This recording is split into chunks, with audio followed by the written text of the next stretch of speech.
morning. I'm always happy, y'all, for us to be together at the beginning of the year. Happy New Year, but it's also just a time for us to come together and reflect and really focus on the year in front of us. So I am Jessica Mackey, Richland County Council Chair, and welcome to the 2026 Richland County Strategic Planning Forum. This forum is a little different format than what we've had in the past. We come together this time every year to focus on our strategic plan, look at the goals and priorities we want to set for ourselves. And our strategic plan is a plan that exists to guide us for 3 to 5 years. But this year in 2026, we are going to wrap up and complete our comprehensive plan, which is a document that's going to guide us for the next 20 years. And that, I think, allows us to really start looking at how we approach the success and future of Richland County differently. And so I thought it'd be great for us to take this time while we're here the next 2 days to shift our mindset a little bit. We, of course, have had great success with our strategic plan. We have implemented goals, and we've seen that success for Richland County. But this comprehensive plan, because it is a 20-year document, is really going to allow us to think about the future of Richland County. And I challenge all of my colleagues today, as well as County Council staff, to shift your mindset and be future focused. Our comprehensive plan is entitled Reimagine Richland. And I think it's so important and a really appropriate topic, or I guess header, for the comprehensive plan, to think about how we can reimagine Richland. And that will require us to really have a future-focused mindset and think past 3 to 5 years and what it looks like 20 years from now, what we want our community to be 20 years from now. So thank you to the staff that worked to put the agenda together today. You guys are going to have an extremely interactive experience, unlike any other. And I hope that as you leave and go back home, that we can all continue to think about what the future will be for Richland County. So thank you for being here. I'm going to turn it over to Administrator Brown to provide our state of the county.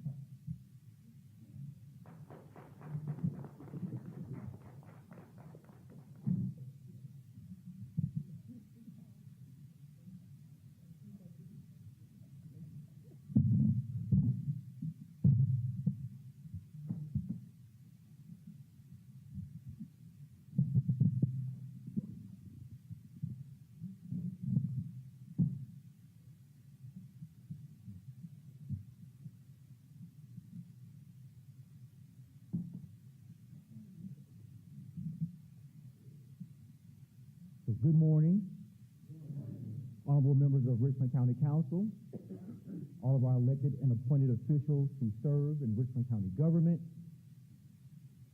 commissions and board members, department directors, municipal partners, members of our judiciary, first responders, educators, business leaders, nonprofit partners, faith leaders, and most importantly, our Richland County residents.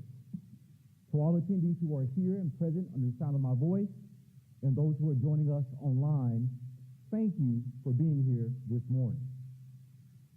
I am Leonardo Brown, and I have the privilege of serving as County Administrator for Richland County government. And I'm honored to stand before you today to deliver this year's State of the County Address. Today, as you heard, is partly about reflection. It's about taking time to remember how things were before we started on this journey to achieve excellence, year by year, month to month, day to day, and moment to moment. It's about accountability. It's about taking stock of what we've committed to do. That's that list that we made, not just checking it once, but checking it twice. The first check is about individual responsibility. It's the question that we ask: have I owned my own area of responsibility? Am I living up to my individual important role that I play in helping Richland County to have a place where people want to live, work, and play? The second check is for collaboration and support. It's the question that we ask ourselves: how intentional am I being in supporting efforts that are outside and that are beyond my individual area of responsibility? Am I supporting county efforts that help better the quality of life for my fellow coworkers and residents in Richland County? Today is also about progress. It's about taking time to appreciate the hard work and efforts of so many that have contributed to another really good and productive year for Richland County government. We talked a lot about taking time to smell the roses and taking time to champion our wins. And if you were bear with me just for a little bit this morning, I'm going to do what we talked about and what we set out to do, and I'm going to take time to champion the wins. Thank you, Richland County Council, for being deliberative, for being participatory in setting the direction that charted our course to bring us to where we are now. Without your guidance and participation, how could we be where we are? Thank you.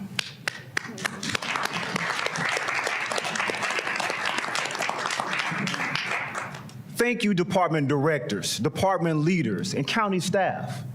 Thank you for your efforts to support our community, to support our partners, to support the relationships that we've striven to build while we journey towards excellence.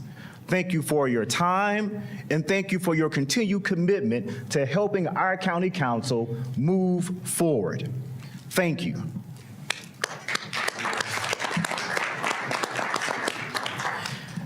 I know that may seem a little bit different, but we don't often do it enough. We don't often celebrate our wins in a way that allows us to benefit from the hard work that we've done. So I wanted to do exactly what we set out to do when we said highlight our success, spotlight our own wins, and champion our efforts. Today is also about our shared future.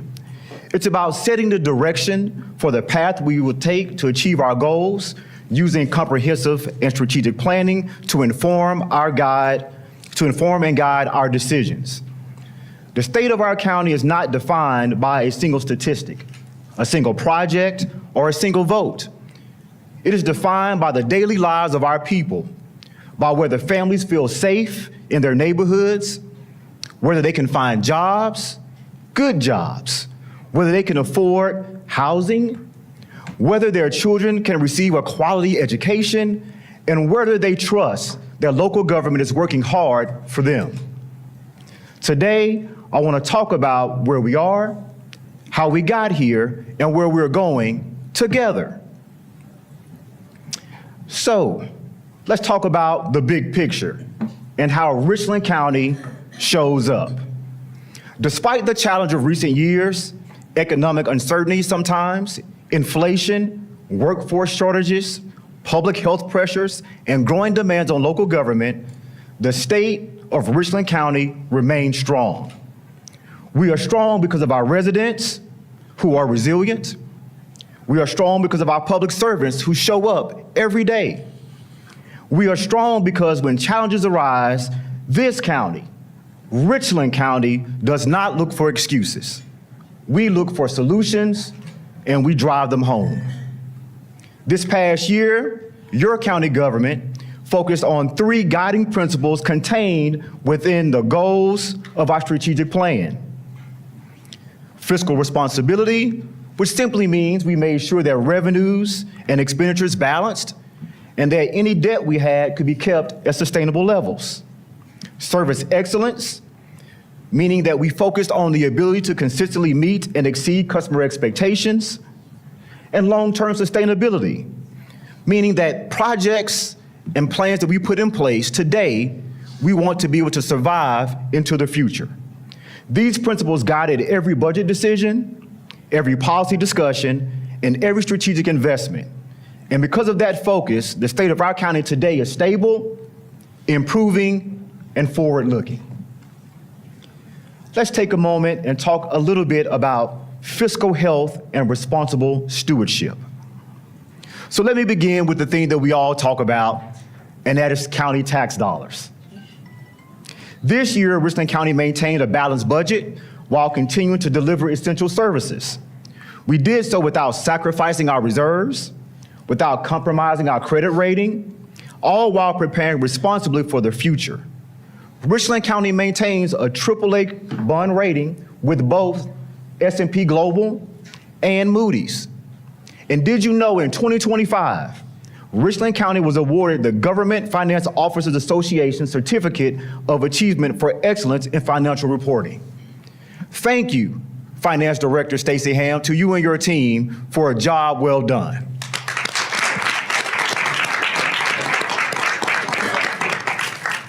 Not only did we get one award, we got 2 awards from the Government Finance Officers Association. The second award was for the Distinguished Budget Award. Thank you to our Office of Budget and Strategic Management Director, Brittany Hammond, and her team. Thank you.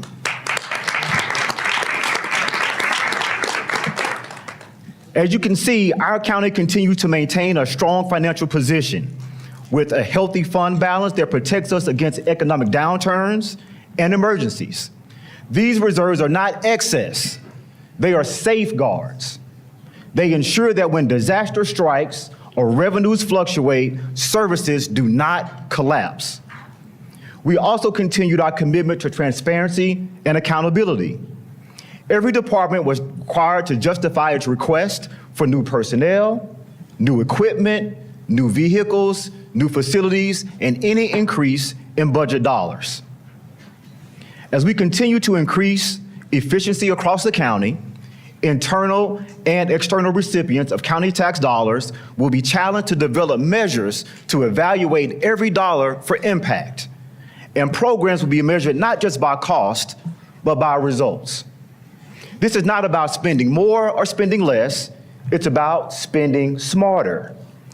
It's with this fiscal discipline we will be able to continue to invest in priorities that matter most: public safety, infrastructure, modernization, workforce needs, and quality of life, without placing unnecessary burdens on the taxpayers. As we work to become more data-driven, we will attempt to provide useful information that demonstrates Richland County government's commitment to serving the public. You will see this reflected in the 2025 annual report. This report will be coming around to your table very shortly. As you look at the report, you will see it's a different take on how we presented information in the past. While it's not the only time we will present information in this format, we wanted to move forward with, again, using data-driven information to communicate the results that the county has produced in 2025. Let's talk about public safety. There is no higher responsibility of county government than public safety. Every resident deserves to feel safe in their home, on their street, and in their workplace. And every first responder deserves the tools, training, and support they need to do their job safely and effectively. This year, we made significant investments in law enforcement, detention operations, fire service, emergency management, and emergency communications. We expanded recruitment and retention efforts to address staffing shortages. We invested in modern equipment and technology and multiple facility projects to include new construction and facility renovations. We strengthened coordination between county agencies and our municipal partners. But public safety is not just about response, it's also about prevention. That is why we financially supported the community-based programs that address mental health crises, substance abuse and misuse, and homelessness in our community. It is why we strengthen partnerships with the behavioral health providers, and it's why we are continuing to explore alternatives that keep people out of jail when incarceration is not the best solution. Our goal is a public safety system that is firm, fair, consistent, and effective, one that protects our community while respecting dignity and due process. To every deputy, firefighter, paramedic, dispatcher, detention officer, and emergency manager, thank you. Because of you, Richland County is a safer place to live, work, and play.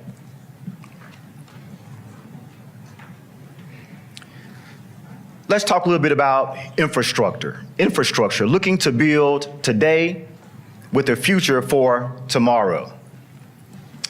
Infrastructure is not glamorous. I think we all know that.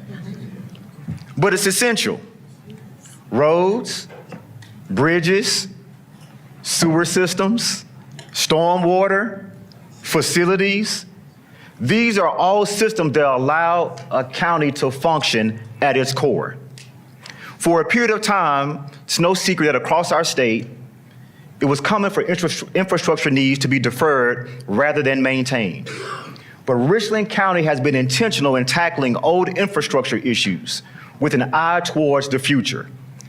The county's transportation department oversaw the completion of several impactful road resurfacing, road widening, and pedestrian pathway projects across the county in 2025. We invested in our wastewater system to ensure reliability, compliance, and long-term capacity. Our Public Works Department worked to improve drainage and flood mitigation in vulnerable areas of the county. And we made strategic investments in county facilities, upgrading aging buildings, improving energy efficiency, ensuring that public spaces are accessible, safe, and functional. We are planning ahead. Our capital improvement program is more proactive and includes anticipated future maintenance costs of new projects. It is more data-driven, prioritized, and aligned with identified growth needs. The future result would mean fewer emergency repairs for outdated, failing equipment, budgeted long-term costs, and ultimately better service for our residents. Infrastructure is about more than concrete and steel. It is about economic competitiveness, public safety, and quality of life. So let's talk about economic competitiveness. A strong county depends on a strong economy, and a strong economy depends on strong people. This year, Richland County continued to grow jobs, support small businesses, and attract investment while keeping our focus on workforce opportunity. We partner with local employers, institutions, and workforce partners across the state to align training with real-world needs. We expanded our apprenticeship programs at the county and our credentialing programs, and we focused on stable wages and long-term growth. We also recognize that small businesses are the backbone of our local economy, and through our Office of Small Business Opportunity, we work to make it easier to start, grow, and sustain a business in Richland County.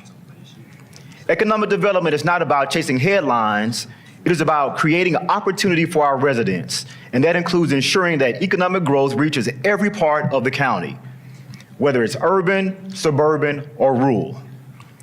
Now, I will tell you, while we don't chase economic headlines, I certainly like when the big headline results in great opportunities for our Richland County residents. So if I can steal a little bit of thunder from the Columbia Area Development Partnership, let's talk just briefly about some of the wins in 2025. We heard the Scout Motors Supplier Park expansion that was announced in September of 2025, $300 million, the largest individual investment of the year, 200-acre supplier park with 2.3 million square feet, 1,000 estimated new jobs, over and above the original 4,000 jobs committed by Scout Motors. Again, I think it's okay to celebrate our wins. So to our economic partners at the Columbia Area Development Partnership, thank you.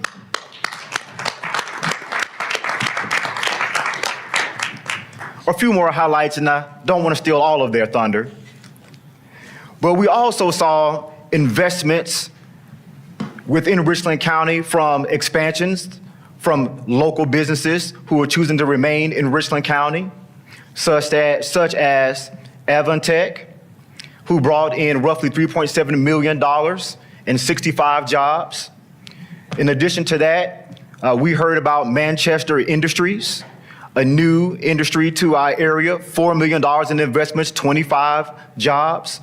And so that's just some of the benefits when you have a strong economy and strong people supporting the efforts in our community. It can't happen without good leadership, and it can't happen without good support. So thank you to all involved. Let's turn and talk just briefly about housing and addressing affordability, availability, and attainability. Few issues impact quality of life more directly than housing. Families are feeling the pressure of rising costs. Young professionals are struggling to find starter homes. Seniors are worried about staying in the communities that they help build. County government cannot solve all of the housing challenges alone, but we have a responsibility to be a part of the solution. And Richland County has always risen to the challenge, as we talked about earlier, and this issue is no different. Richland County has established, and in some cases expanded, partnerships with local developers, nonprofits, and municipalities in order to positively impact the increase of housing supply. County Council just this past year set aside millions of dollars to support this effort. We supported rehabilitation programs that preserve existing housing stock, and we support programs that help residents remain housed through rental assistance, homelessness prevention, and supportive services. Housing stability strengthens families, improves health outcomes, and supports economic mobility. Addressing it is not optional, it is essential, and Richland County Council is rising to the challenge. So what about caring for our neighbors? A county is only as healthy as its most vulnerable residents. This year, Richland County strengthened its commitment to public health and human dignity. Partnering with local nonprofits and municipal partners, we continue to support seniors and individuals with disabilities through nutrition, transportation, and in-home assistance programs. Public health is not just about clinics and programs. It's about creating environments where people can thrive. Our county hosted and participated in a number of community walks, exercise, and get moving initiatives. We care for our neighbors. So what about education and investment in our youth?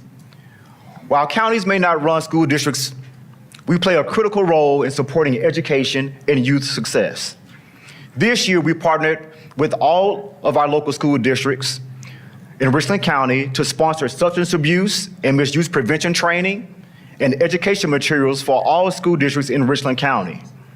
We support the Richland County Library System, not just as a place for books, but as a community hub for learning, technology access, and lifelong education. We support the Richland County Recreation Commission in their efforts to provide outdoor recreation amenities. When we invest in children and youth, we invest in the long-term success of the entire county.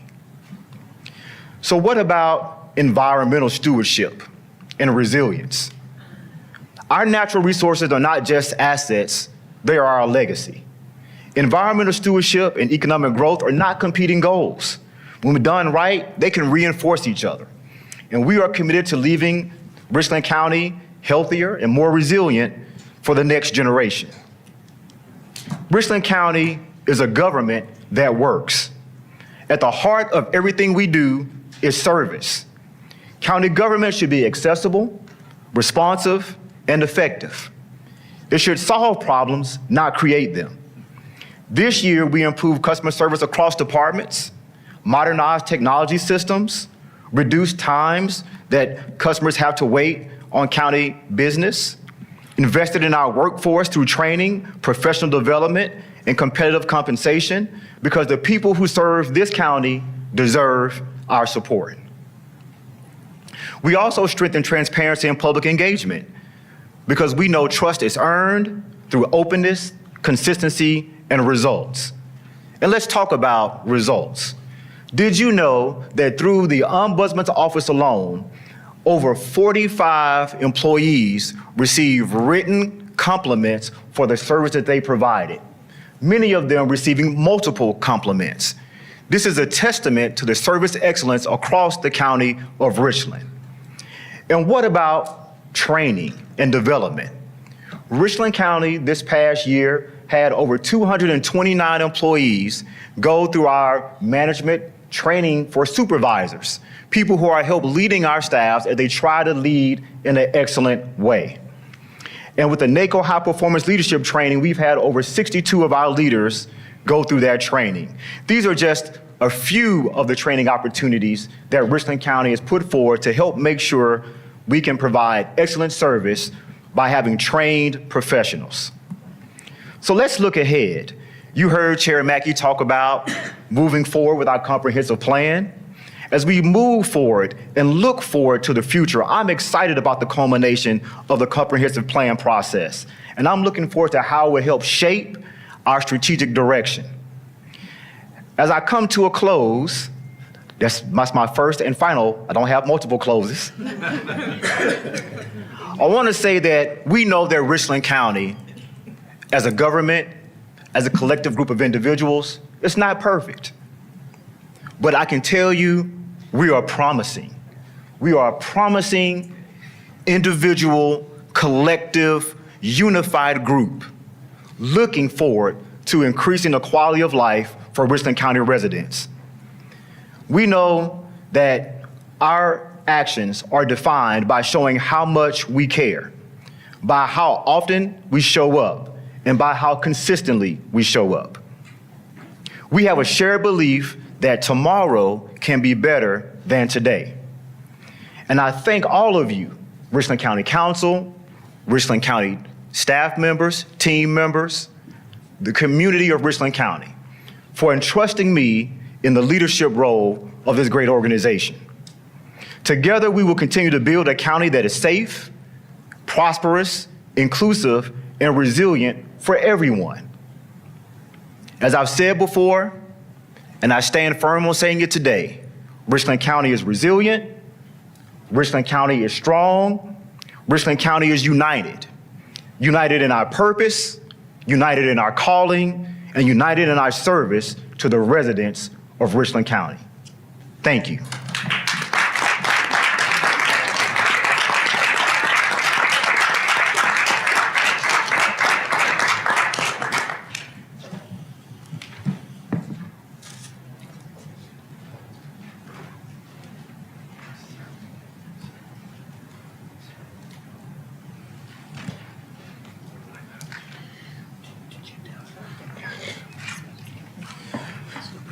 Before we move to the next part of session one, we have a few minutes and I want to give council members an opportunity to share any insights, to ask any questions, to share any reflections from your experience on 2025. So please feel free to take a microphone, ask a question, share an insight, provide words of wisdom as we think back on 2025 and move forward into 2026.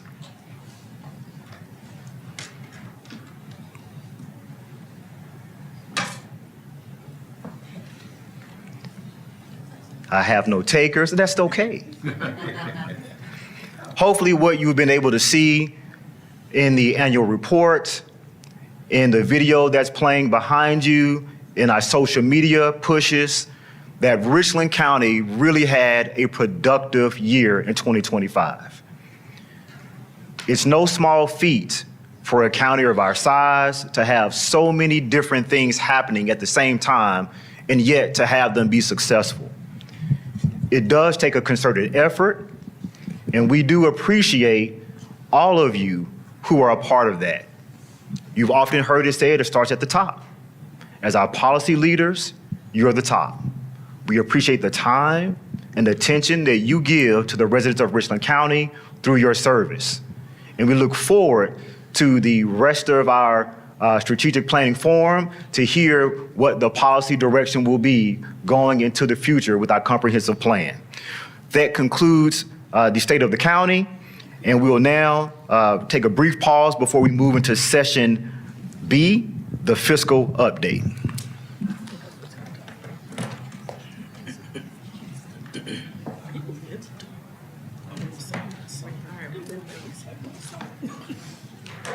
I was going to say, hey, I see the calendar's back, so we'll pass it.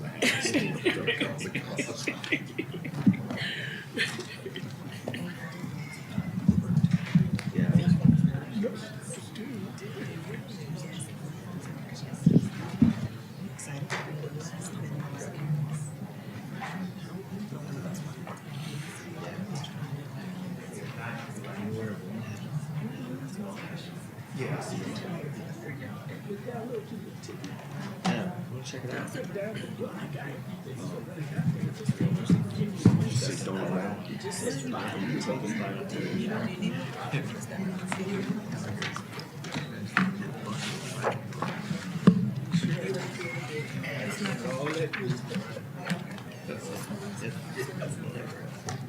Go ahead and start.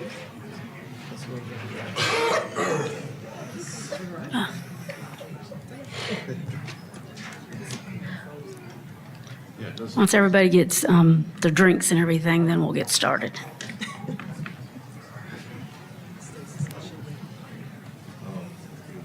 Shut it off.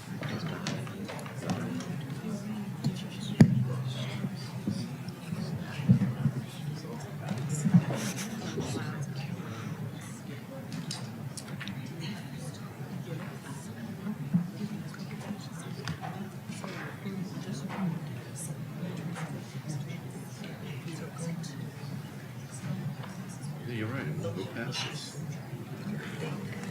We're kind of stuck at this level.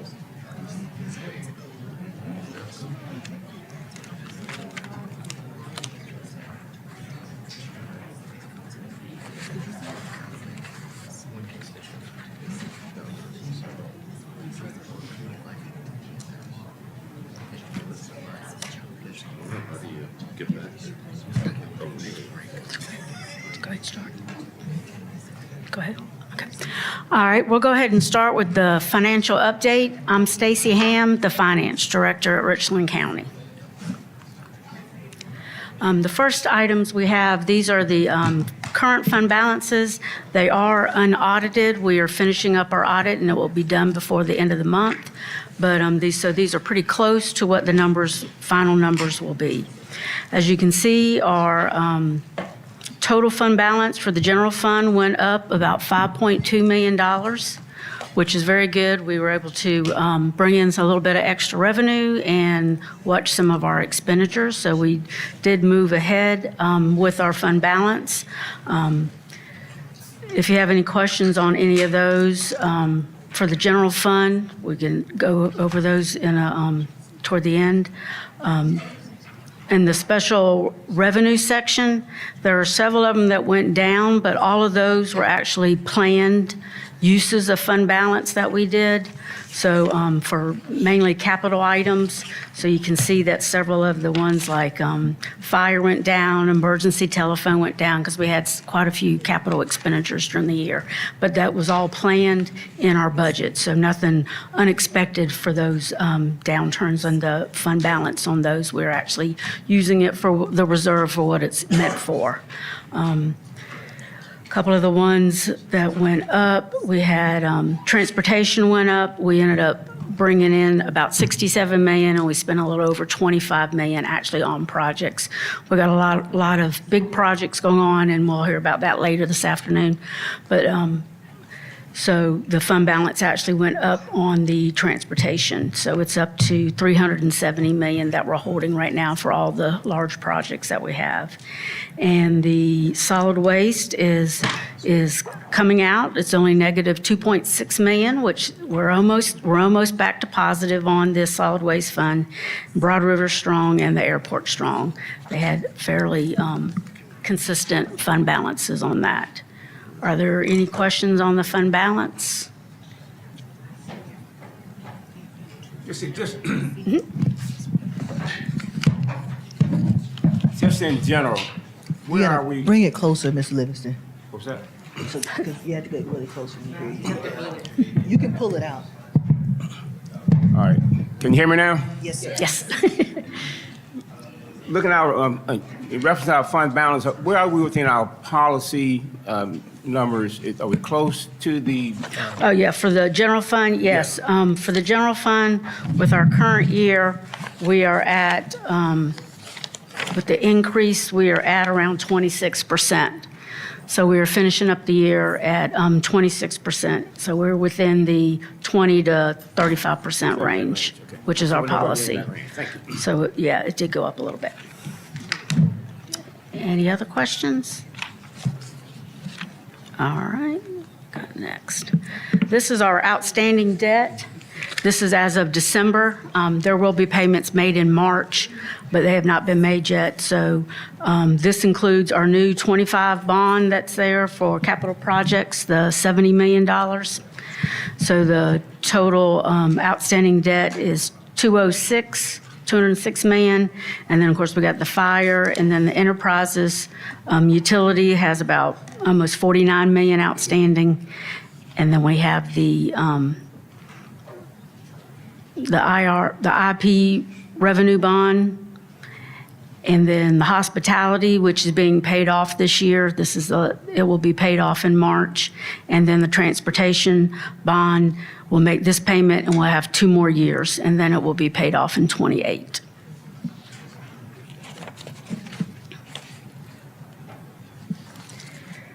The revenue, as you can see, the overall tax bill collections are up 9.4 million.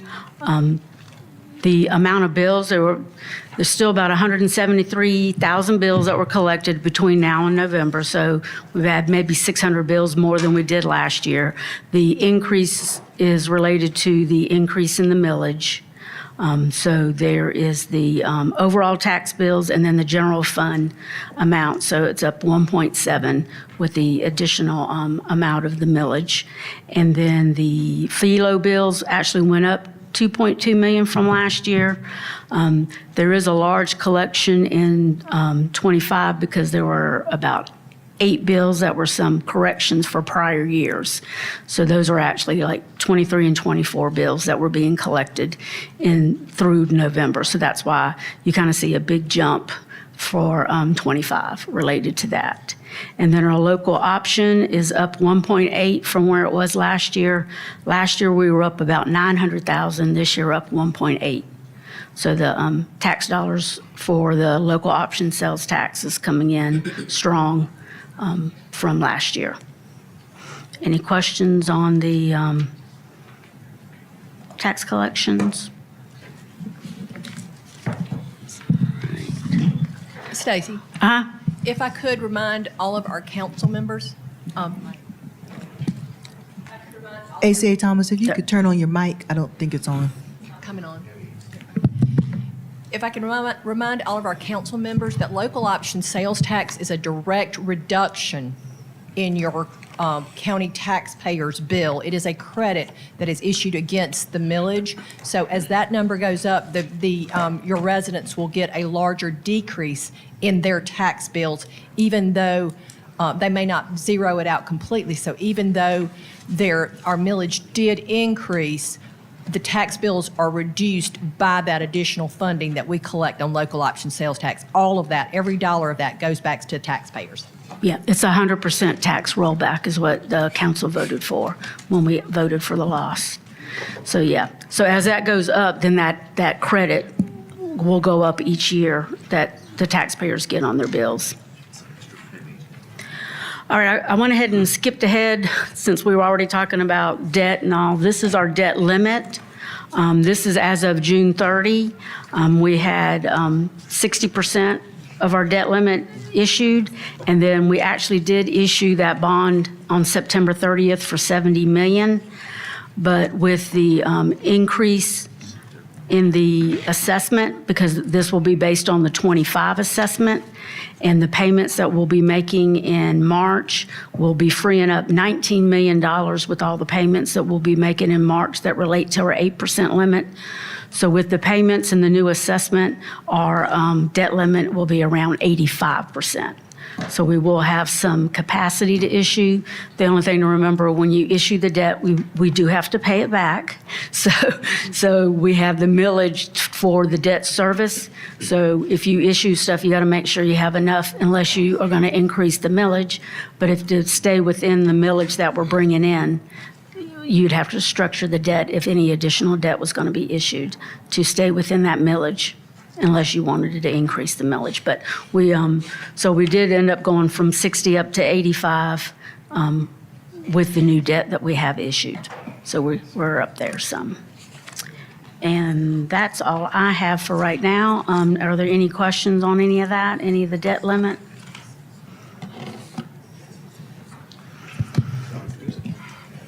Ms. Ham, I have a question on the debt limit. Uh-huh. All right, so looking at that page, explain the 60% again. All right, so the state requires that you can't issue more than 8% against your assessment. So we could technically borrow up to $175 million. Okay. We actually have $106 million, or 60% of that money we've already borrowed. So we only had 40% free at that point, which we used when we issued the 70 million. But then with the new assessment and our payments, we're bringing it back. So we basically went up to about 100%.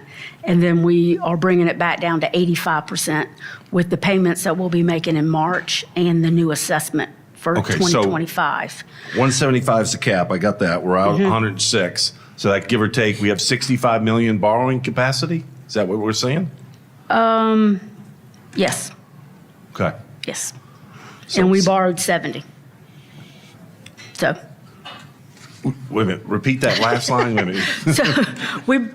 Well, after, because this is as of June 30. Okay. So, yeah, so technically we had, just under, about, if this was 105 and 175, that was our 70 we borrowed. We were off a little bit, but we were issued in this year, which is 25. Okay. So it's the new assessment. So the new assessment's more like 2.3 million instead of 2.19.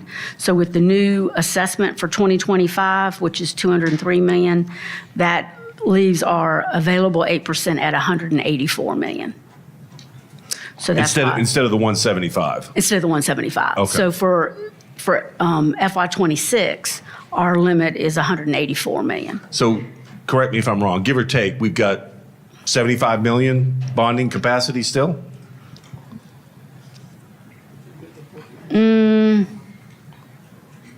We got, Because it was 65, it went up. So we're at what, 75, 80 million? Stacy, 70? let me see if I can clear this up. Keep in mind that tax year 25 is actually in fiscal year 26.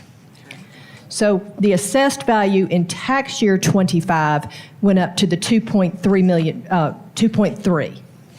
So what you're actually looking at is that we've issued 70 million against that. We're going to make payments in March, and with the new assessed value, you're actually only going to have a capacity at present time, not at June 30, which these are the numbers you're looking at, June 30. You're only looking at about $19 million available. yeah. Does that make Yeah. sense? Well, yeah, it was 19 with the new assessments around 28 million. So the most you could borrow to get back up to 100% would be about 28 million. 28 million, okay. 28 million. So that Yeah. definitely does not get us a courthouse. No, Okay. you got 28 million. Okay, thank you. Yeah, yeah. Took me a minute. Any other questions? All right, well, Director Hammond will come up next.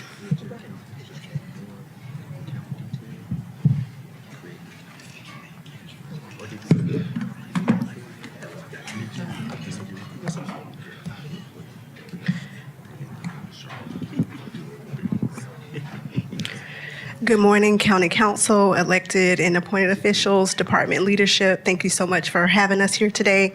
I'm just briefly, in the next two slides, going to go over a high-level snapshot of our major revenue and expenditures as of the end of November 2025.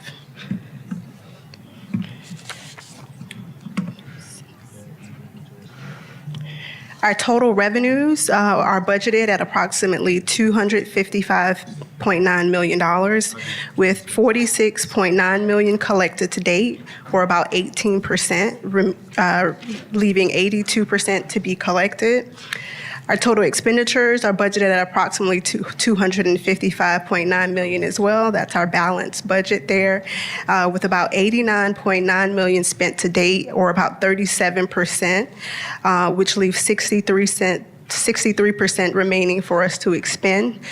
Just to note that the variance between the revenue and the expenditures, it is expected, as many expenditures are front-loaded early in the fiscal year, while many major revenue sources are realized mid-year or later in the year.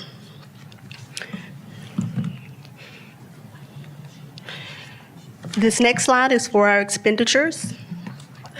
Our property and other taxes are our largest revenue source, budgeted at $147.7 million, and to date we've generated about $32.3 million, and this is as of November.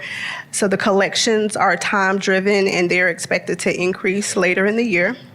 Our intergovernmental revenues total $23.1 million budgeted, with $5.3 million collected. This is reflective of the schedules for our reimbursement and draws within the different sources of this intergovernmental revenue. Our charges for services, licenses, and permits are progressing steadily, and they reflect normal seasonal activity. The interest earnings are also performing well, with $2.5 million collected against the $8.4 million budget. Taxes at tax sale revenues are largely realized early, so about 88% of that has already been collected as of November of 25. Excuse me, I'm sorry, I was still discussing revenues. I'll move on to the expenditures now. So for our expenditures, personnel services, of course, remain the largest expenditure category for us, with $157 million budgeted, and we've spent to date $65.7 million, or about 42%, which is in line with the date of this report, so November of 25. Our operating expenditures total $67.8 million that was budgeted, and approximately $20.2 million spent as of November of 25. Capital outlay, you see at $13.5 million, with about $1.9 million spent. This is expected as capital projects typically ramp up later in the fiscal year. The spending with the taxes at tax sale fund is also tracking appropriately based on our operational timing.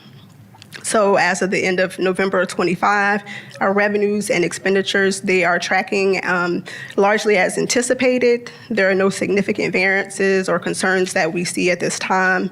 And of course, we'll continue to monitor the trends as the fiscal year progress. I do want to thank the departments, our finance staff, and all of leadership for keeping everything in track, as far as our revenues, tracking them, and as far as our expenditures as well, keeping the budget on track. And if there are any questions about the slides presented. I have one. Yes, sir. The category percent budget remaining, what ideally should it be through, this is through November 25? Yes, sir. So what should it be based on a 12-month budget, like 36%, 42%? I know some categories are going to be up and down depending on the season, but. Give me just 1 second. I'm just trying to see something that's way out of line versus the percent of the budget where it should be. One moment.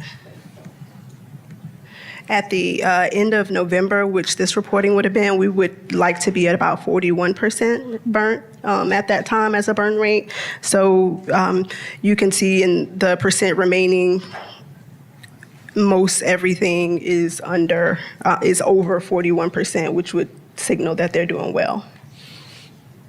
So, okay, so we should have burned 41%, spent 41%. So it should be around 59% remaining, give or take? Yes. Okay. Okay. Okay. That helps a lot. Thank you.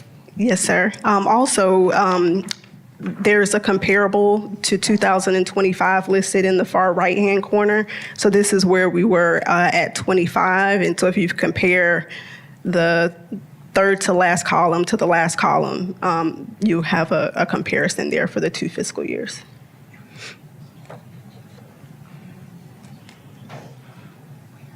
This is on, on page 6 of the fiscal update. Any other questions? Thank you very much.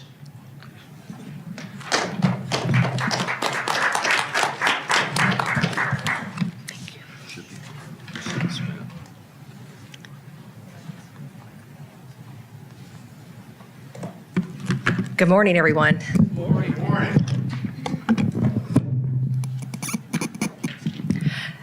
Thank you for allowing us to give you this information this morning. This next slide, Councilman Weaver, this is speaking to you. But we're actually very, very happy and very pleased with many of the adjustments that we've been able to help with your assistance in your policy making to be able to drive some of these decisions.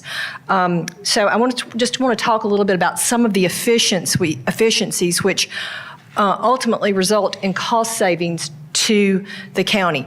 These are all general fund dollars with the exception of the last line item, and I'll explain that a little bit as we walk through.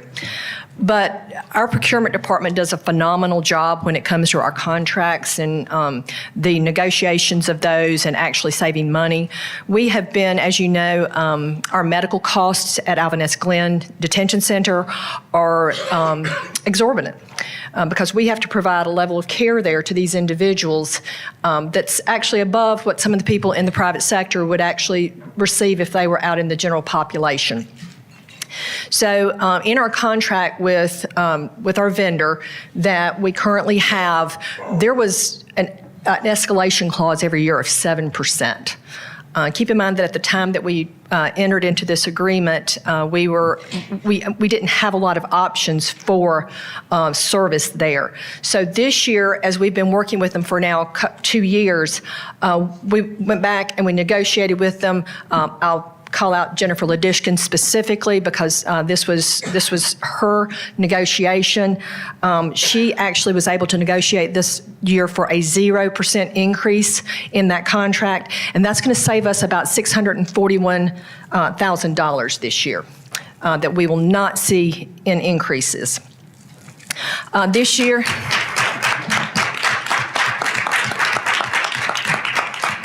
This year, I'd also like to call out our risk management department and Brittany Terry and her team there.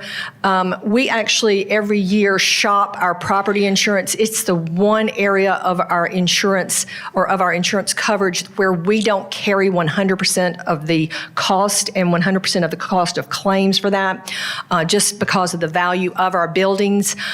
We actually worked diligently with our broker. We found a new carrier that proposed a different structure that's specifically designed for government. And through that change this year, we're going to be seeing about a $300,000 savings for the general fund. Great.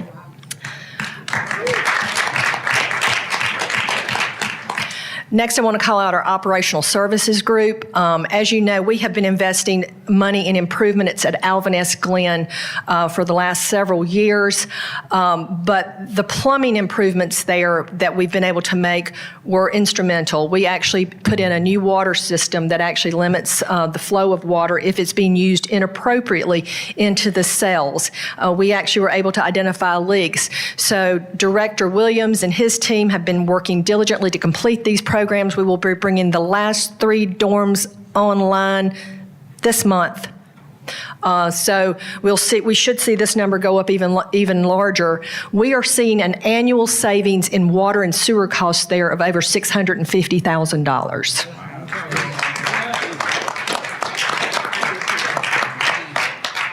I'll also like to point out that a few years ago, many of you weren't even here at this time, so the change was not so monumental.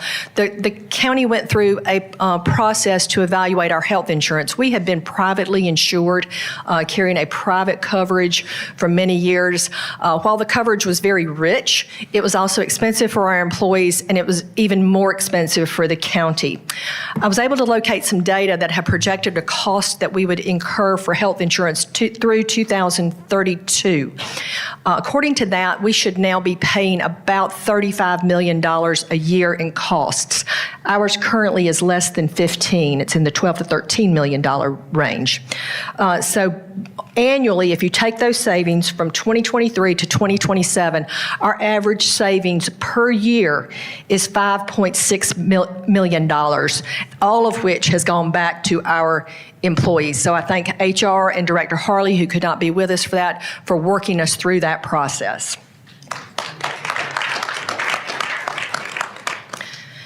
As you all know, I also said we were going to talk about general fund only really here.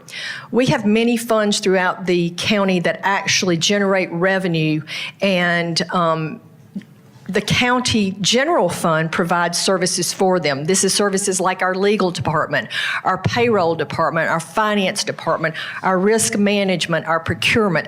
All of these costs were borne by the general fund. So we actually took a look at this and went back and evaluated how do we adequately support the general fund from these revenue sources that or receiving revenue, have revenue that should be paying for their own services if they had to employ their people or other people doing these same things for them to provide those services. Through our cost allocation program, we're now collecting about $4.7 million that comes back to the general fund to support those services.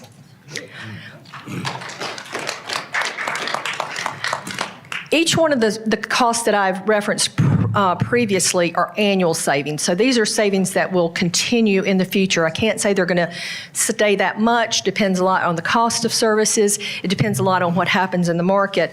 But this next one was a one-time savings. As you all know, we actually are just completing both the public safety complex, which is our 911 center, and our voters registration and elections facility, which also has a component for the Department of Juvenile Justice. With that, we actually exercised what was a CMR, which was a construction manager at risk. Through this program, the construction manager at risk actually works to save and to bring your project in on time and under budget. It's a cost savings program, and through that, predominantly through the voters registration program, because it was able to move so quickly, we actually saw a bond savings of $1.45 million on that project. So it was able to make up some of the costs, some of the overruns in some of the other things that we had in that same project, but there was basically a $1.45 million savings on that project. That is a one-time savings, though, and will be reallocated to capital. So with this brings our total savings just in this particular slide at about $13 million. And we'll be tracking these. We have some other things that we'll be bringing to you in the way of policy changes this year and recommendations that we might be making that we hope to be able to increase this number to become even more efficient in our operations. And I'm happy to take any questions. Darn is good. I'm good. ACA Thomas, I just wanted to say thank you for sharing this information. It is definitely useful to have.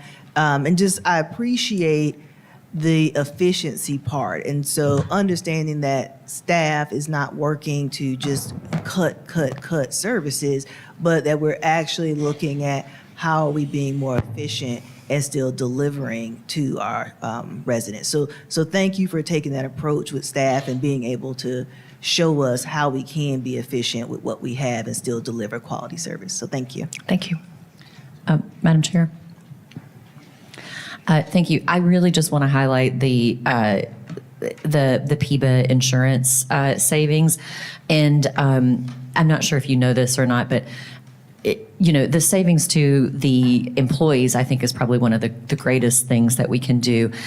Do you have any idea of like what percentage or what our employees are realizing in terms of that savings? I do not. Okay. I can get you some information on that. I do know that this was something that was very personal to each employee. And for each employee, they see different levels of savings. I can put it probably into dollars and cents on premiums. What I will say, though, is that one of the things, and this is a personal thing that I will say, is that sometimes people say, well, this insurance isn't any good. I had a personal experience this past year that was very costly, exceptionally costly. Our maximum out of pocket for our standard plan coverage is $3,500. And the illness that we dealt with was exceptional. I did not hit my out of pocket maximum for my husband until December. So I had not paid out $3,500 myself. The other thing we do is, of course, we front load an individual's deductible still, which was is pretty unheard of. And this savings is counted in this. So on top of that, I had another $515 that was reimbursed to me. So we really think about what it's going to do to the employee. It's not all about dollars and cents. Yes, we want to be as efficient as we can, but what I can say is that there is strength in numbers, and the PIBA program is the single largest health insurance program in the state of South Carolina, and the buying power for it is immense. Thank you for sharing that. Other questions? Madam Chair. Yeah, so I just, ACA Thomas, I want to just highlight my appreciation for this slide. Prior to coming here to the forum, I participated in a community meeting where we were talking about the upcoming budget. And, of course, everyone wants to talk about tax increases and the assessments and how things have increased. But this slide alone is worthy of sharing with that same community and others, because you hear y'all just want to raise taxes, y'all raising taxes, but they don't see, and we don't highlight enough the work that our team is doing to make sure that we're also putting back $13 million back into our general fund that at some point, will trickle down to the residents here in Richland County. And just having that conversation with them this week to let them know our budget is made up of tax dollars, and there is no other funds there, and to see this, I can't say it enough, to see $13 million that we are now putting back into our budget that has a tremendous cost savings for our staff and the team that supports Richland County goes a long way. Thank you so much for highlighting this, because this, to me, you can say nothing else. This has been a blessing. I think Councilwoman English said it. You said, praise the Lord. Praise the Lord. Thank you for this update. Quick question on the PIBA benefits, because I can't remember. Is there an end date on how long we're, to use your words, front loading that reimbursement for the deductible? That is an annual decision. Okay. Well, again, just like everybody else, let me thank you for that. I will say that I had to call the HRA company to get help with something, and my customer service rep said, oh my gosh, I wish my company provided this type of service. So people do notice. And so do want to echo what Ms. Barron said, that I do think that these are things that, rewind. Ms. Cooper, what Ms. Cooper said, that we do need to share the story of this outside of the spreadsheet of this, and just wanted to add my thanks, not just for this, but just to acknowledge that this has been something that the county staff has been working on for a long time. So this is the accumulation of some things, but even years before this, you have been reviewing our self-insurance. There are just a lot of things that staff has done that we have seen, and we do appreciate it. Thank you. Thank you. And I just thank my staff and the administrator for all the support. Madam Chair, one of the first things that I ever spoke to you about coming on to council was, hey, where do you think there might be areas where we can find savings to our budget? And so this may feel like piling on at this point, but I just want the public and the taxpayers to know that we as a council are thrilled about this slide, and we're talking about this slide because it is a priority to us. And to echo my colleagues, certainly we want to see this stuff featured. And so one message I would have to our administration is continue to make sure that you get credit where you're finding savings for the budget and for taxpayers, because I just always think about it, you know, being raised Christian and the Bible and thinking about tithes and the widow's mite. I mean, I think about tax money sometimes kind of like that, where it's precious and just, you know, more valuable than maybe I would think about for myself when I think about other people that are making that sacrifice to pay taxes and to see the return in the services that they receive is number one priority, but a top priority as well, just being these cost savings. So thank you for highlighting that today. Thank you. Any other questions? Thank you all very much. I'm glad you found this useful, and if there's ever anything that we can do to take this out to your communities, please let us know.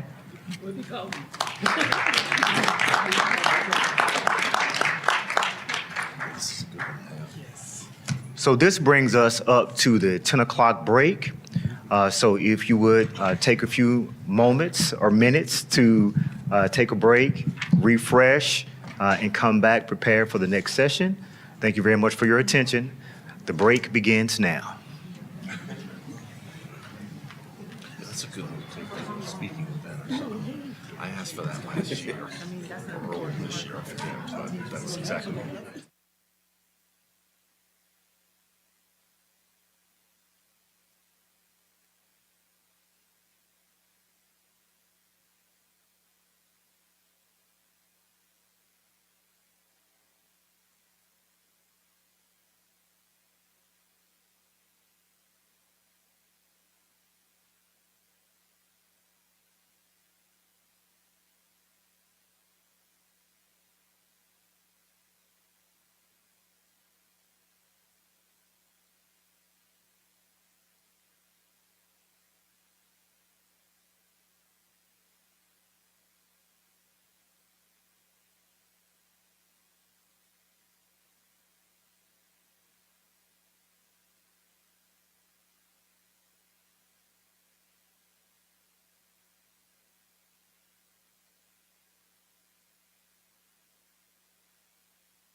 yeah, that's. Morning, everyone. Good morning. All right. We got to keep this bus on schedule. Thank you. Yes, sir. Yes, sir. Thank you, sir.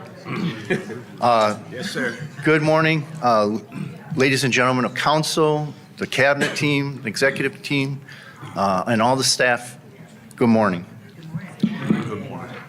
We're going to have a presentation on the penny, talking about the current state of the current penny and its closeout, where we are with the projects that are necessary to do that. We'll have an update from Nathaniel Miller, our Assistant Director of Transportation. And then we'll talk about the next program and look at some charts there that we can detail for you. So as we go along, because we have charts, I wouldn't want you to wait till the end to ask questions. So when you have questions, we can stop and flow along with those questions in the presentation. Thank you. So at this time, we'll bring in Nathaniel Miller.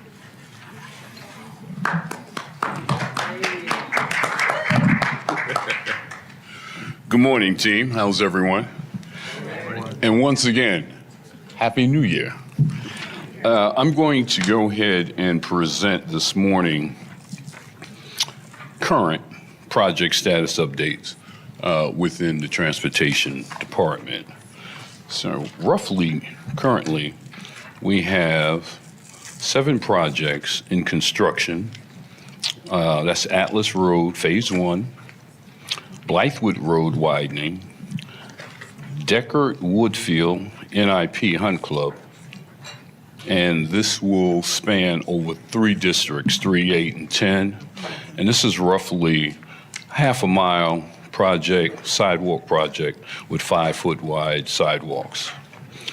Also, we have Dirt Road Package P, spanning over 2 districts, 7 and 10, and this consists of 5 roads within that package. Also, we have Percival Road Sidewalk that spans 3 districts, 6, 8, and 10, and again, this is a project that will have 5-foot wide sidewalks. We also have Resurfacing Package U, spans 2 districts, 8 and 9. It consists of 36 roads, roughly about 7, 8 miles of paving. And we also have last in construction is Saluda River Walk Greenway, Phase 2. To you all's delight, hopefully, we currently have 16 projects in right-of-way status. That's Atlas Road Phase 1B.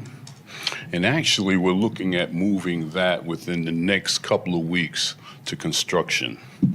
We have Atlas Road Phase 2, Bluff Road Improvement Phase 2, Blythewood Road Area Improvement, Broad River Corridor NIP, Broad River Road widening, and we're looking at forthcoming within a week this to move forward with notice to proceed for construction.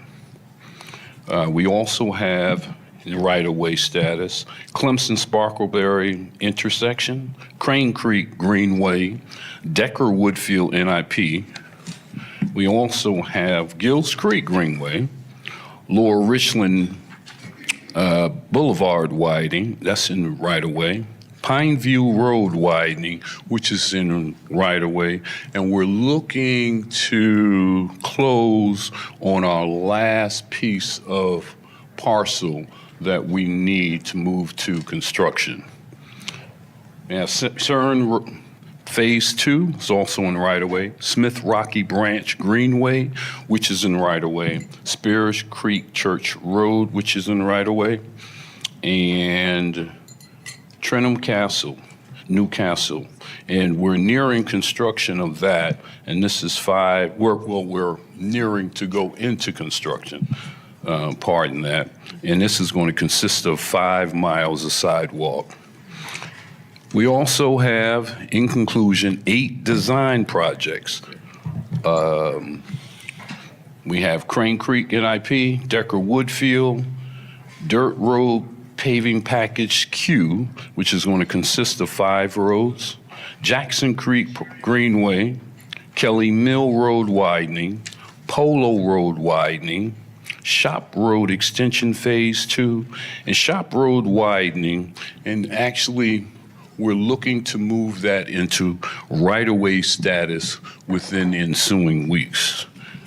Lastly, we had recently 2 ribbon cutting ceremonies, and then one was on Sunset Sidewalk Project, and the other was a dirt road project on Nathan Ridge. With that, that concludes my update status report. Director.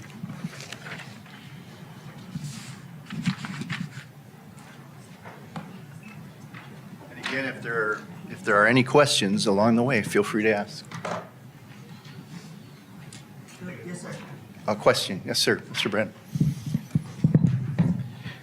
For anyone watching who is interested, could you just share the very latest with the Broad River Road widening project? Thank you. Yes, sir. The Broad River Road widening project has been bid out and awarded. The agreements and permits are in place. The project is getting ready to have a notice to proceed from the county to the contractor in 1 to 2 weeks from now. We're actually looking at part of the project, including a capping of large water mains, which is a separate bid project within the corridor, and that has a pre-construction next week, and we're looking at the following week for the pre-construction for the Broad River widening project. Contractors indicated that a notice to proceed on or before February 13th will be suitable for their mobilization. So we look forward to that, and look forward to scheduling with yourself and others the Broad River Road groundbreaking for that, sir. Thank you. Probably by the end of February, groundbreaking? Yes, sir. Okay, thank you. Any other questions? Thank you.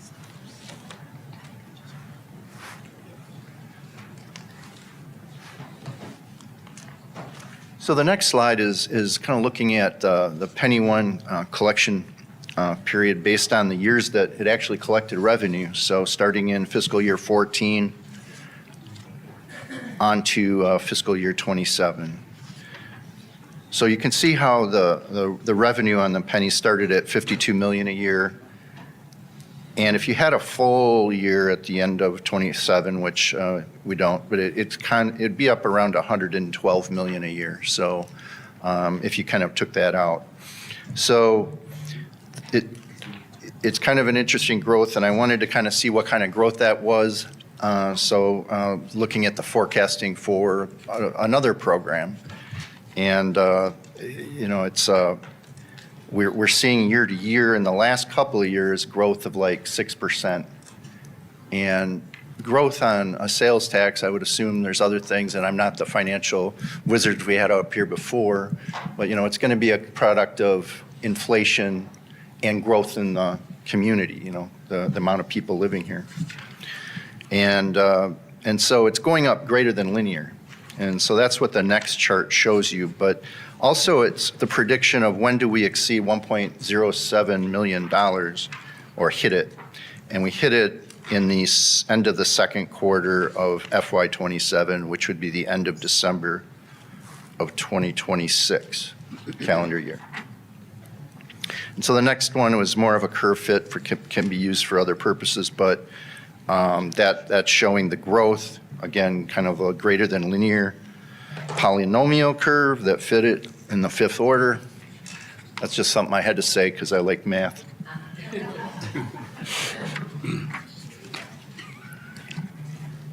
The next thing that we're going to do is just kind of go over the remaining funded roadway projects, the remaining funded bike ped greenway projects, and a review of the remaining program funds. And I say remaining funded to be intentional with that because we know we had some rollover projects of 2012 that would be going into another program for funding. But these are the remaining funded projects within the first program.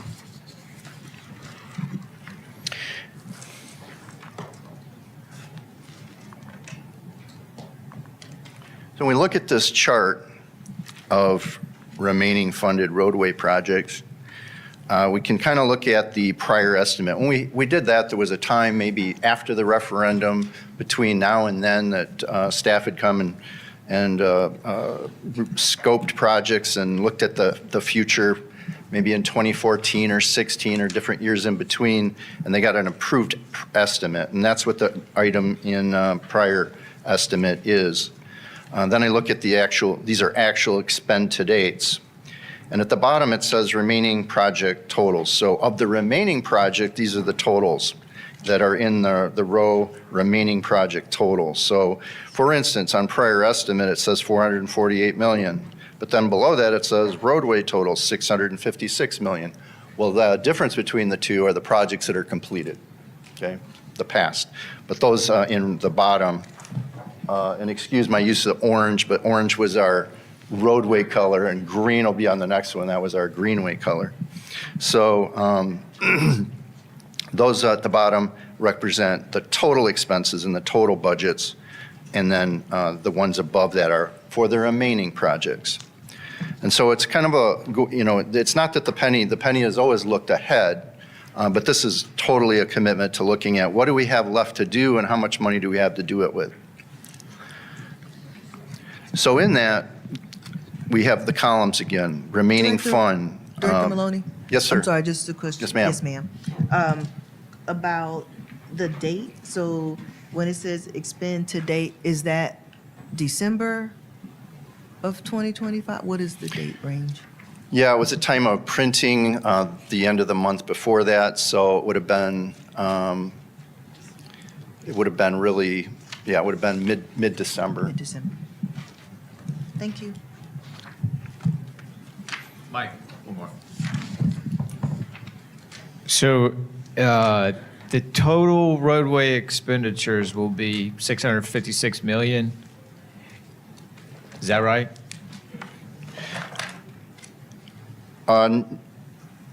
Yes, I mean, that's the total expense allowed per the penny. Okay, and the remaining to be expended is 448 million? That's the remaining budgets, but what I'm showing, three columns to the right of that at 543 is what we really need to get those projects done. And then what I'm showing, what's being shown in the last column is what we forecast and have to spend to get the projects done and completed. So are the numbers showing that we still have more than half of all of the money that will be expended? It remains to be spent? Is that right? I think we can get to that on the last slide. When we Okay. look at the whole program. Okay. And I'm not I'll looking leave at it till either. then. Yes, sir. Yep, We'll thank you. make sure we get that answered. Okay. Any other questions? Okay. So just to look at this from a project basis, that's what this is. It's going down the list of remaining projects or programs like neighborhood improvement projects, which has a $36 million potentially to get it done. And the reason I say that is council had approved it at a certain amount, and we want to come back to council to review these amounts and get these approved as the new budgets. Basically what we're saying as forecast budget need. And so that's something we hope to talk more about. The next slide is the greenways. And on the greenways, you know, there's, again, the original amount, and just using the first project as an example, not to necessarily go through it all, but the Three Rivers Greenway Extension Phase 2 had a budget of $2.2 million, and they requested.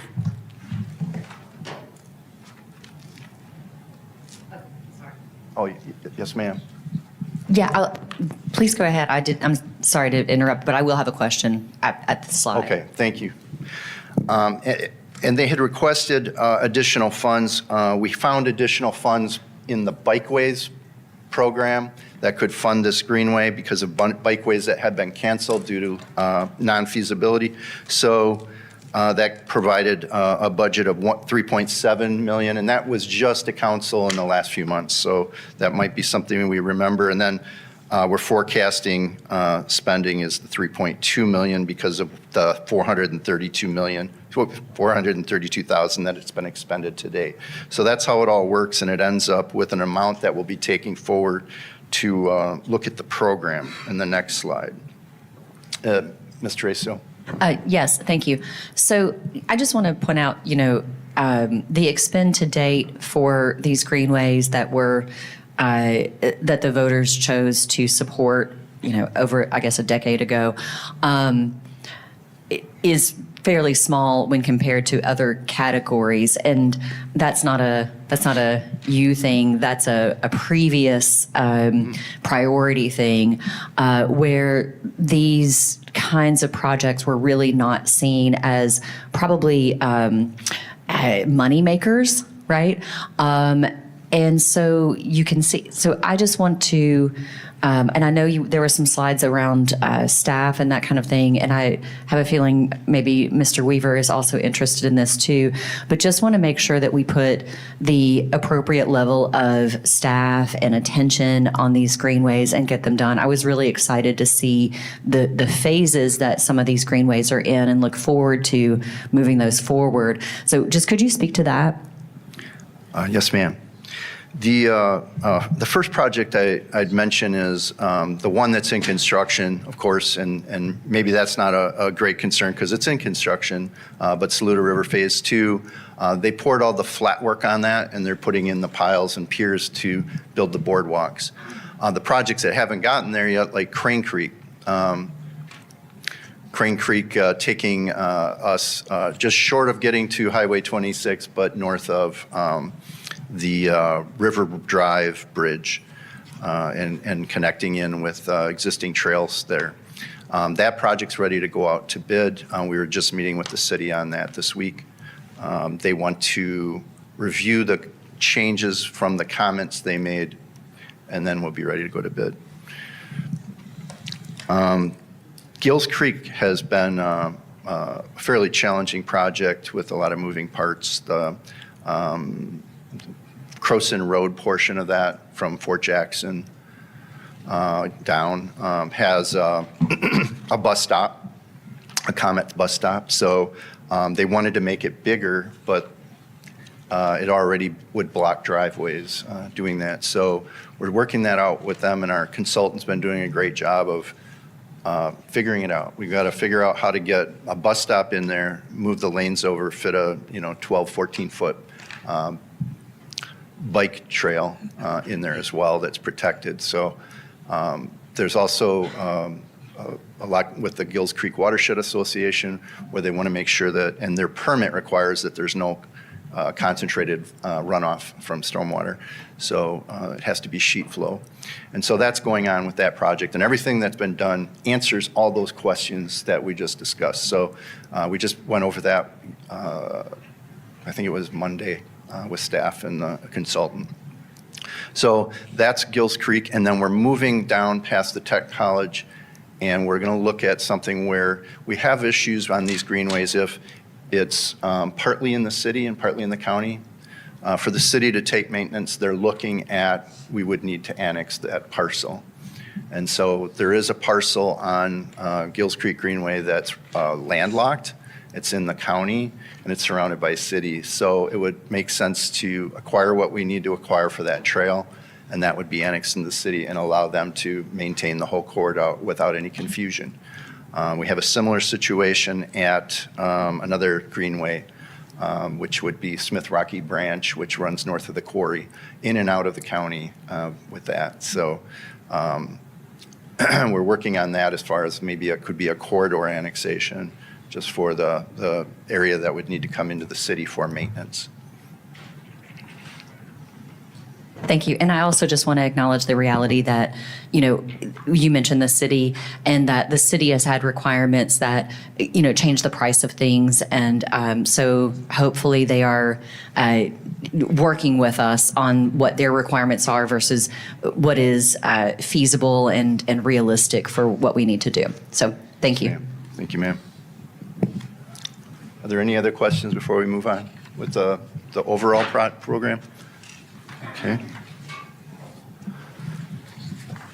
Okay, so the remaining program. So this brings in those numbers we just saw in the last two slides. The numbers like the 394, this is the forecast amount, and the 23.8 coming from the forecast amount we need to do the projects.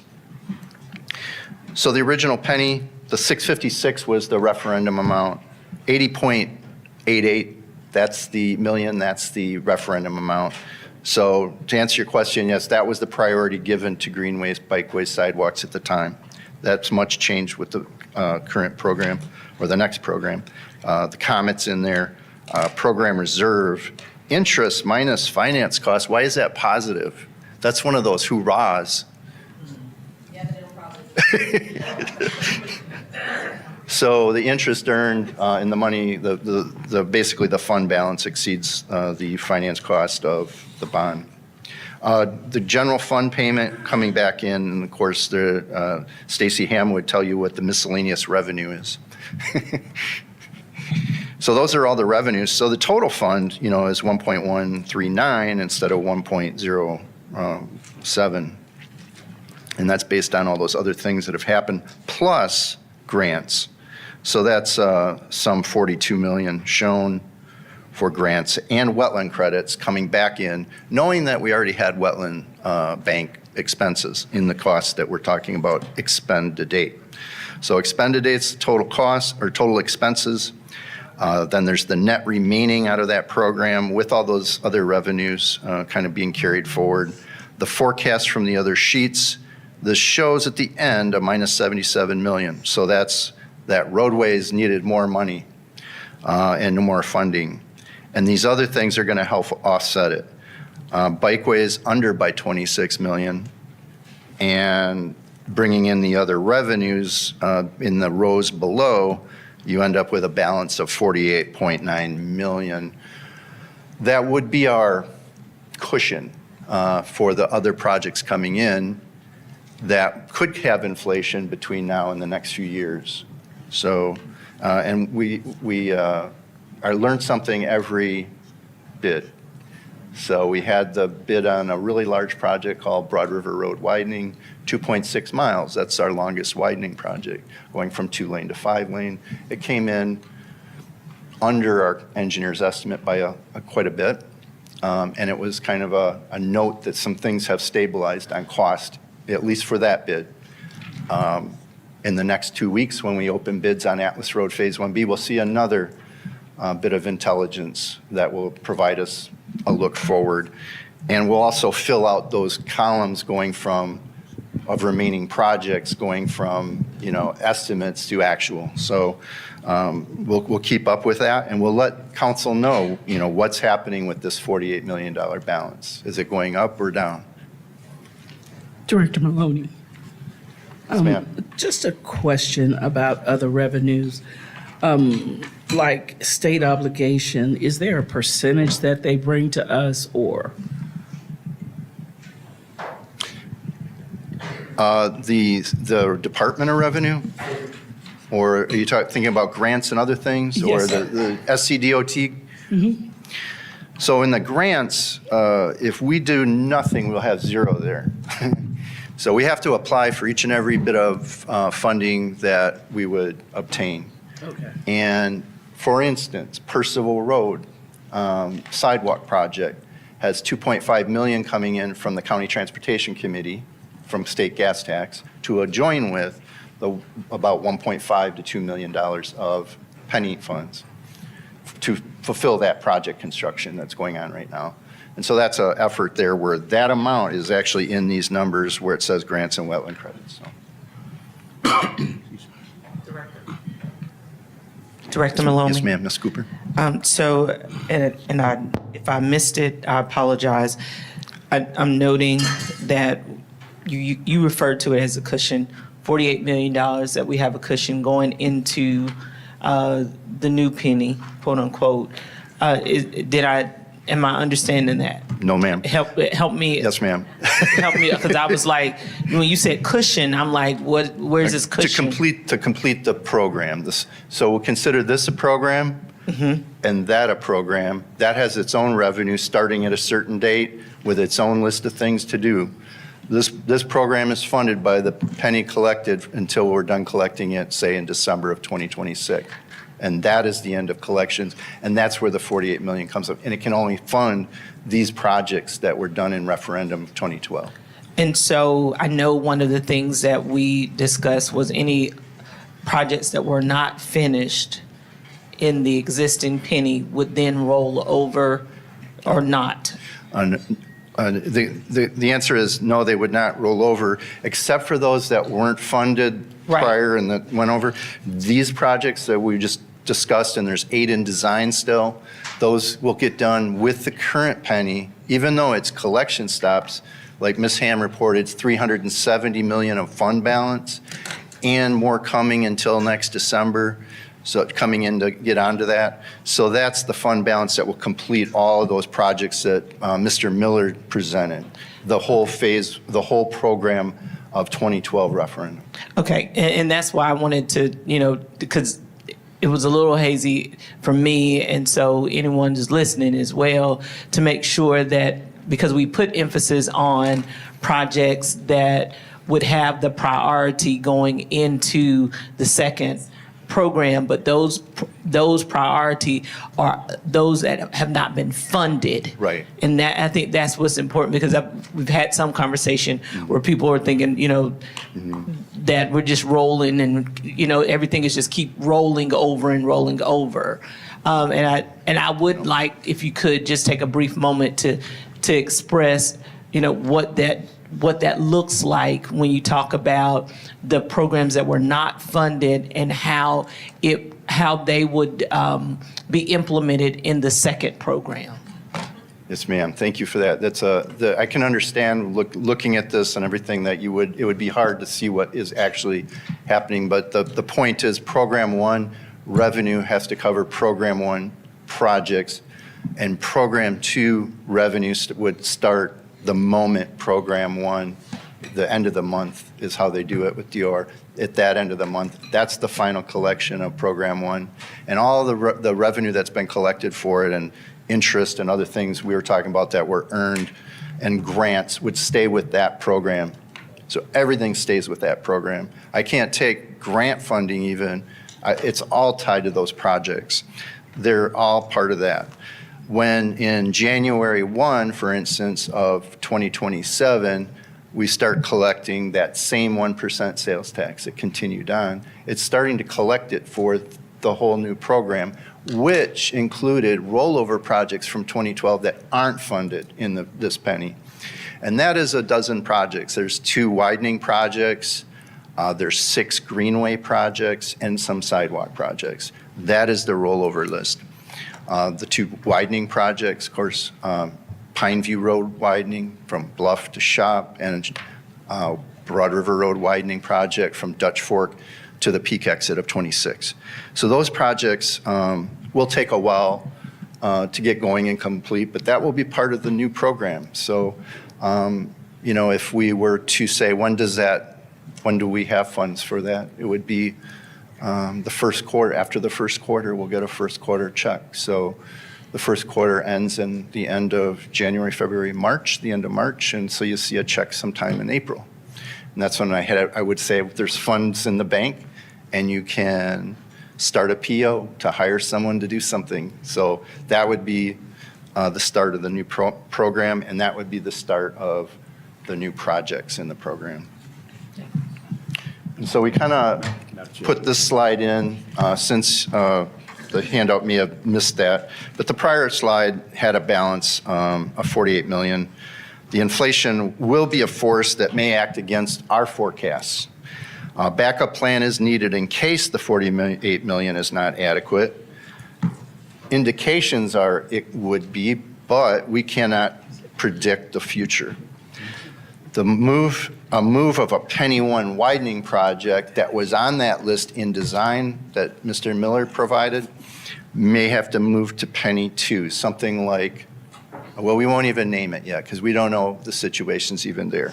But we would do something like that if we had to, so that would be a backup plan. And that backup plan, of course, would have to be approved by council. But that is a suggested part of backup plan. The final stages of Penny One projects will occur simultaneously with the launch of the Penny Two program, because we know that projects like Shop Road Extension Phase 2, which are in early design, have years to go to get completed, so something like 5 years. So that would be a Penny One program project, while they're also going Penny Two projects. Director Maloney, just want to pause before you move to Penny Two and just give a little time for any council members that have questions at all about Penny One and what you covered. And so as we transition now to move in to talk about the launch of Penny Two, any questions or additional comments or need to go back to look at anything with Penny One, which is the current Penny? Yeah, I just have a general question, and this may be a Laura Thompson question, I'm not sure. But you may recall DOR said any cost must be tethered to a particular project. How we're paying for those things, for example, public information, engagement, things that were not allowed according to DOR. Is that the GF funding that's listed here? What is that funding, the GF payment listed? That's $16 million from the general fund? Yeah, that was the settlement. Okay. All right. Thanks. Mr. Maloney? Yes, ma'am. I just wanted to take a minute and thank your team for all of the work that they've done, and as it relates to Penny One, on how your team has really been innovative and looking for new ways to maximize the efficiency of some of our projects. And Mr. Miller gave an update on the Atlas Road widening project, and that's just a specific example that I would like to call out, how your team was able to really get the best outcomes by saying, hey, this is a project where we have water lines, sewer lines, 3 railroad tracks. Maybe we need to bring in a firm that specializes on moving utilities, get that part going, someone who's the best at that, and then also have someone who's the best at the transportation piece, and just watching that project happen every day, but also seeing what it's been able to enable with Atlas Road as a whole is a really great example of the work you're doing. And so I wanted to say thank you. Thank you, ma'am. If I can, just piggyback off of what Councilwoman Newton said, and this speaks to the state or what Director Brown said. We have met with senators, we have met with community members, we have met with so many people, and your staff has been there every step of the way. But the work and everything that's been involved in you all listening to what the community wanted and what they needed, it's just been phenomenal. So I agree. Thank you so much. Thank you, ma'am. The only question I'm not sure I answered is Mr. Livingston's. There was a first part to that before you asked what a specific amount was. Did you still have a question based on what you heard? Just not clear on me. For example, we still having events, for example, like groundbreakings and website about the Penny program and so forth. How's that being paid for since it cannot be paid for from the Penny funds? Right. Sir, my understanding, if Administrator Brown wants to jump in. So you are correct, Mr. Livingston. The changes that were ultimately that's codified into law by the Department of Revenue applies for all counties in South Carolina, and the funds have to be tethered to a project, and we cannot use funds for items such as publication of information. The DOR has opined that would have to come from another funding revenue source, not from the transportation sales and use tax. I guess my concern is I think that ought to be listed somewhere in the public. Everybody needs to understand that, there's a cost from the general fund for the penny program. Thank you, sir. Okay, sir. I think we can update that. Any other questions on that? Ms. Mackey, we good? Yes, I think we're great. Okay. Thank you so much. Thank you, ma'am. I want to make a little hoot and go Penny 2 program and get everybody back. There you back go. awake Get excited, here. Mike. Make Yes, it. ma'am. Move on. Launch. I was on a submarine. That's not a good thing. There we go. All right.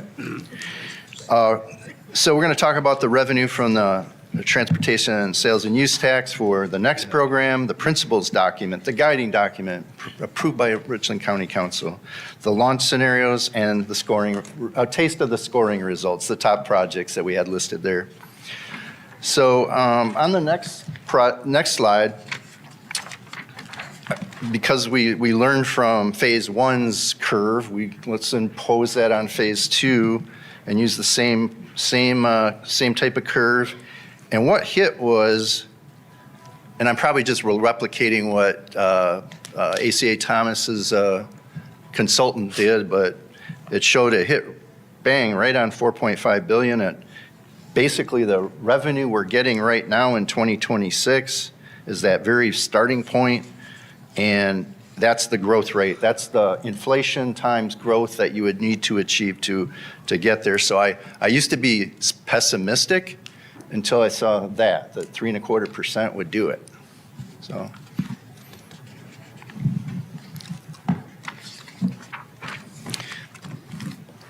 The next slide is the principles resolution.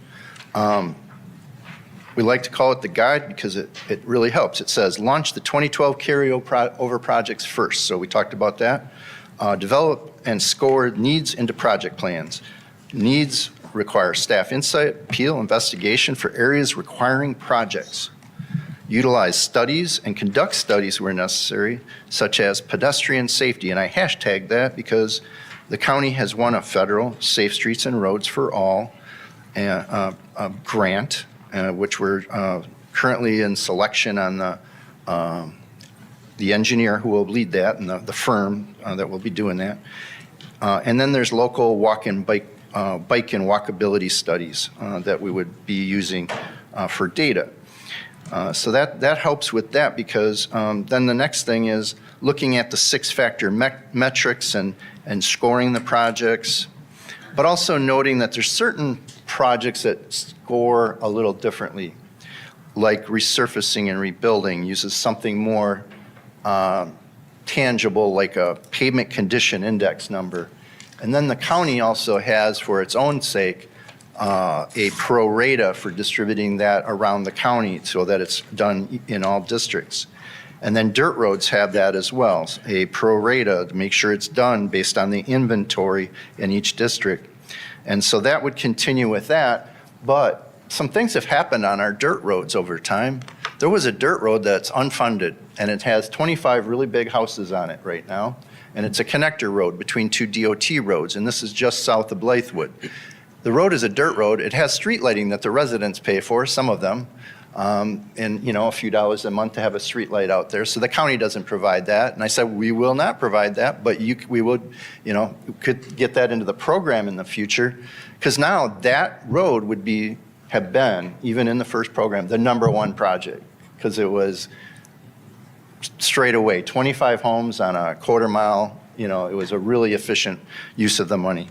But it wasn't something that we could go back and look at until now. So now would be the time to go back and look at roads that had some development on them and changed.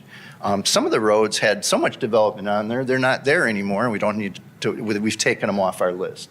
So you'll see that in an upcoming meeting that's coming to Transportation Ad Hoc, the dropped list. Scoring projects. So I just wanted to go over that there's some things that don't necessarily go out with these 6 factors, and those are the things. Resurfacing and dirt roads. The present rankings need to go to the TPAC, Ad Hoc, and Council each year because that's where projects are being selected. So top ranked projects, these are primary missions of all those groups. Then recommend the top ranking projects, and then we can have an understand what the annual budget would be and put that in through the budget process. So our idea is to fit in with the budget process. So we need to be doing this starting in the summer, and then we're kind of ready to get to this point in the year with, you know, everything set. And we'll take any feedback from you know, any Richland County department that would want us to set that up at a certain time, so we're ready, and we can set that back so that we're going to the Transportation Penny Advisory Committee long enough in advance so that decisions can be made.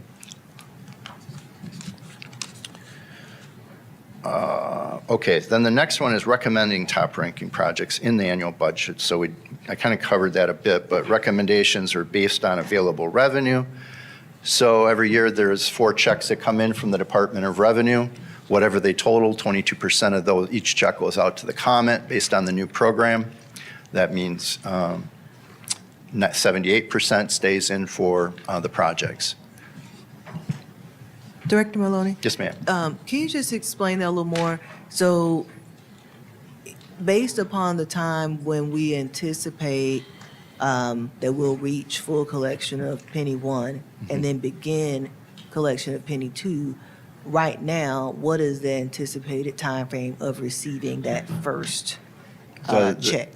The anticipated time, so the anticipated endpoint is December 31st of 2026.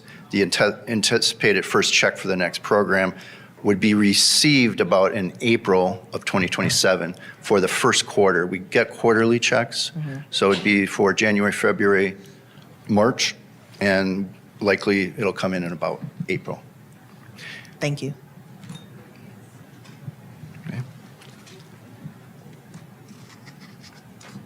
The other important point, the principles, is that we need to track council district, the expenditures that go into council districts to achieve a $25 million minimum per district, and then use the project funding distribution approved by council, and that's going to be on the next page. So I just want to get to that because I love this circle.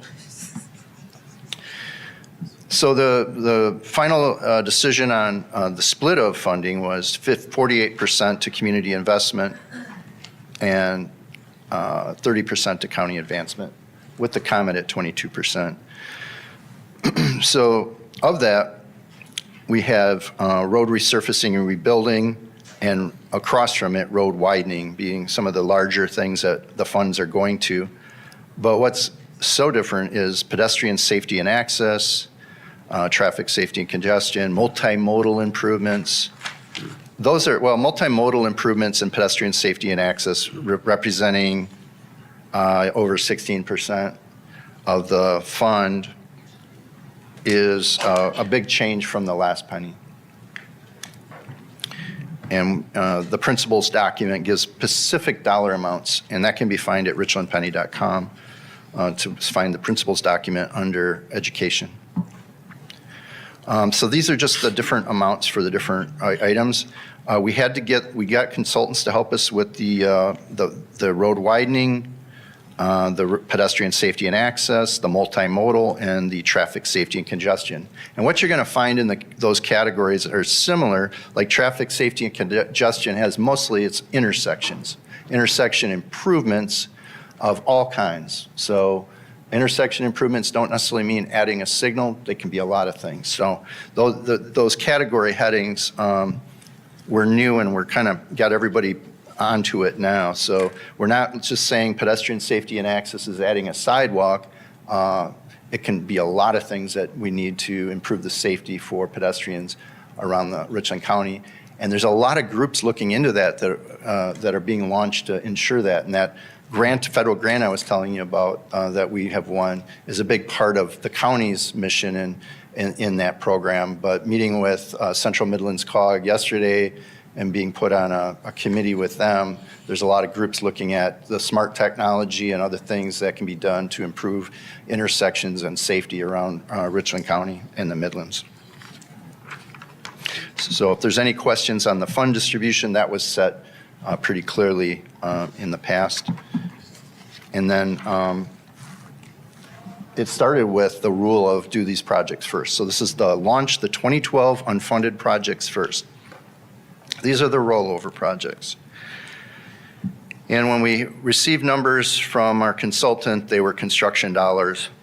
You had to add 60% soft cost to it, and then that was 2024, so I said, we're going to add 15% inflation for 2027, and so those numbers have gone up. And if you look at the projecting cost, it's at $225 million. But launching all of those all at once, there's really no more than $7 million a year of expenses getting those projects started. So I want to take that forward because it'll be useful in the next part of this. There's what I said, and I responded to your question, Chair Mackey, was when the first check would come in. That would be the zero finance launch. So a zero finance launch, no financing involved, we just wait for the check to come in.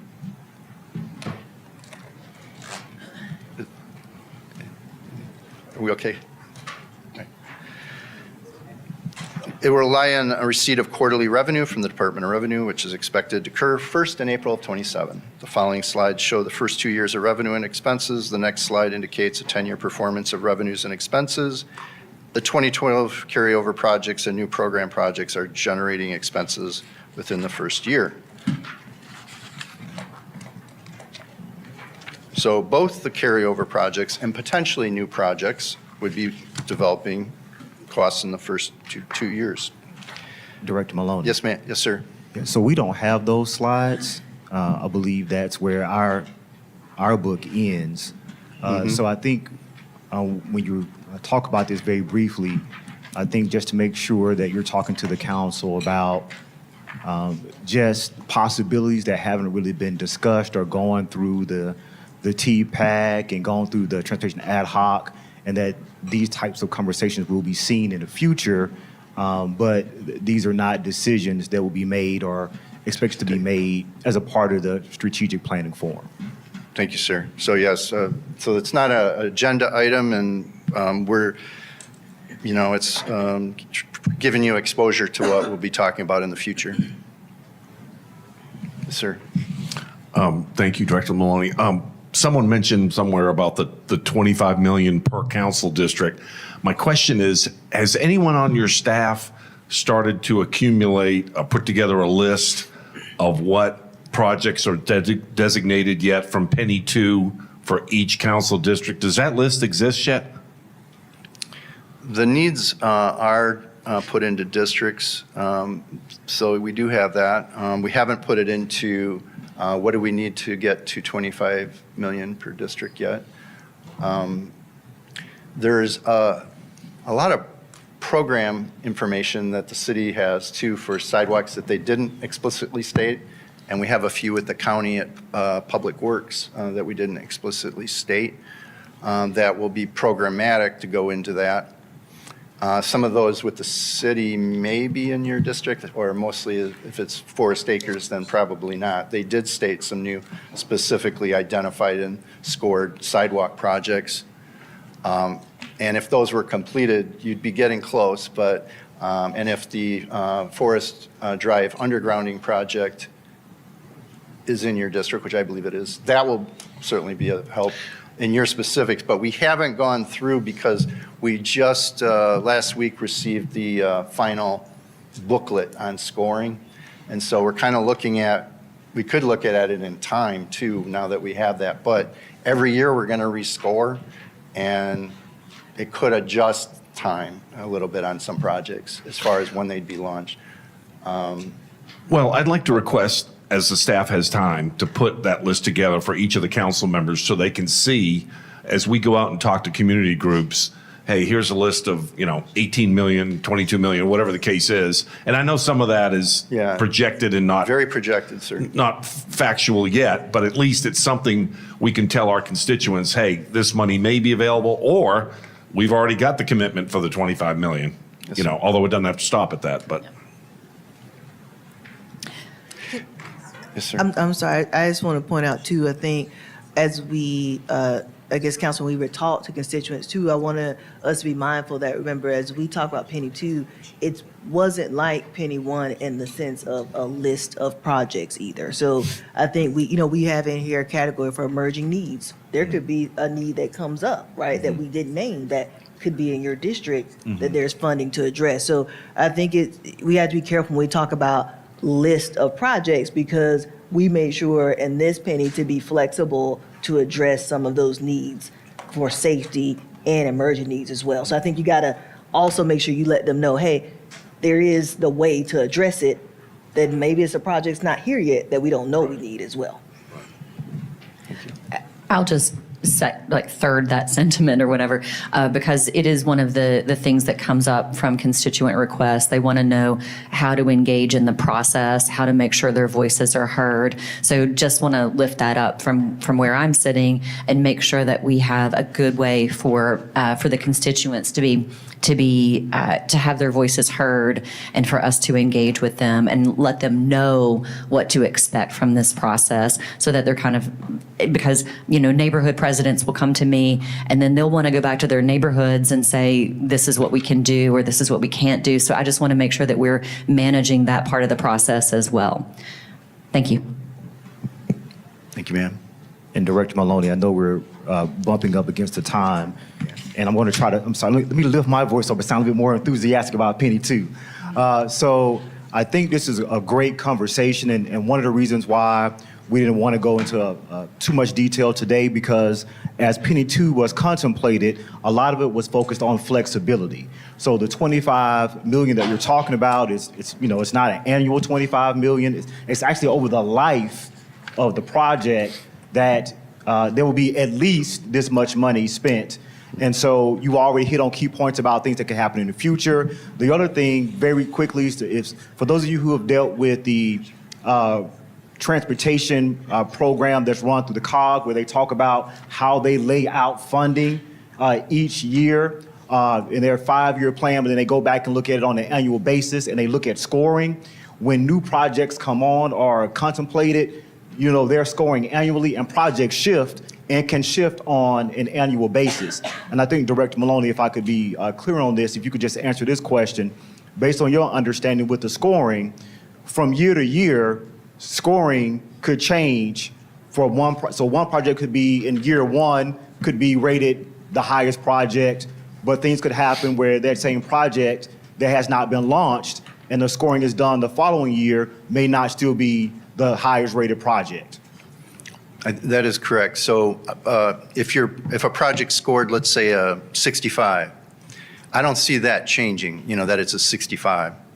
But what could happen is the 63 got funding of 20-30% funding, which would make it a point above that and become higher priority. So outside funding sources, basically one number that would go up, one digit for every 10% of funding. So that's a clear example of where if we went out to CTC and said, can we get some funding for this, like the Percival sidewalk? That would have moved it up. So yes, sir, that would be the thing that would change that. Perfect, thank you. So to the council members' questions, yes, I believe it's important that we establish what the process is and share it with citizens so they can understand how to engage with that, and that we put out the structure so people can see that, while we also talk about just making sure that we don't limit ourselves to a specific road at a specific time just based off the way the program is designed for Penny 2.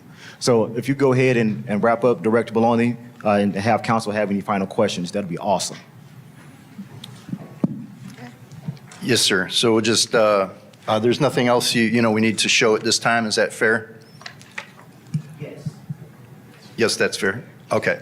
So do you have any outstanding questions for me?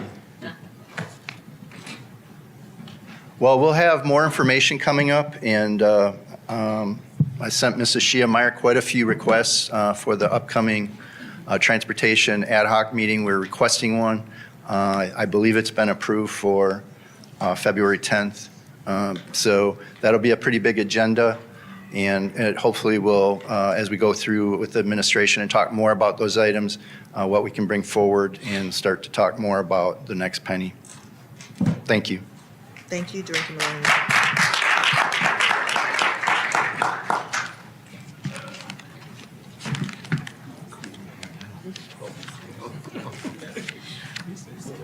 So as we get ready to transition into the next